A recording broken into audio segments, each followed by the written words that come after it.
जत घरफोडी प्रकरण उघड 2 अल्पवयीन मुलांचा समावेश एक ताब्यात अनेक गुन्ह्यांमध्ये अल्पवयीन मुलांचा समावेश वाढत आहे. सांगलीच्या जत येथे झालेल्या घरफोडी प्रकरणाचा तपास लागला असून 2 अल्पवयीन मुलांनी घरफोडी केल्याचे उघडकीस आले असून एका अल्पवयीनास ताब्यात घेण्यात आले आहे.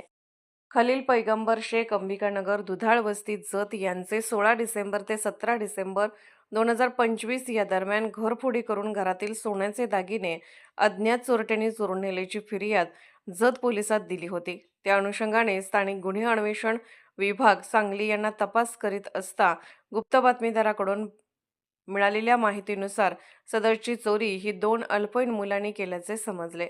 वरून यातील एका अल्पवयीन मुलास ताब्यात घेतले असता त्याने दुसऱ्या अल्पवयीन मुलाबरोबर बंद घराचे कुलूप तोडून चोरी केल्याचे सांगितले व चोरलेले सोने कोठे ठेवले याबाबत त्या मुलाच्या पालकांना सांगितल्यावरून त्याच्या पालकाने त्या अल्पवयीन मुलांनी चोरलेले दागिने किंमत ₹1,76,000 पोलिसात हजर केले आहे.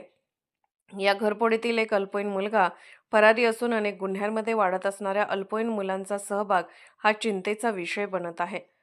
वरिष्ठांच्या मार्गदर्शनाखाली एलसीबी सांगलीचे पोलीस निरीक्षक संजय कुमार झाडे, सहाय्यक पोलीस निरीक्षक पंकज पवार, जत पोलीस ठाण्याचे सहाय्यक पोलीस निरीक्षक बिरप्पा लातुरे तसेच एलसीबी पथकातील सोमनाथ गुंडे, संदीप नलावडे, अमर नरडे, नागेश खरात, सागर लवटे, सागर टिंगरे, अमीर शाह फकीर, दरिबा बंडगर, संदीप गुरव व पथकाने ही कारवाई केली आहे.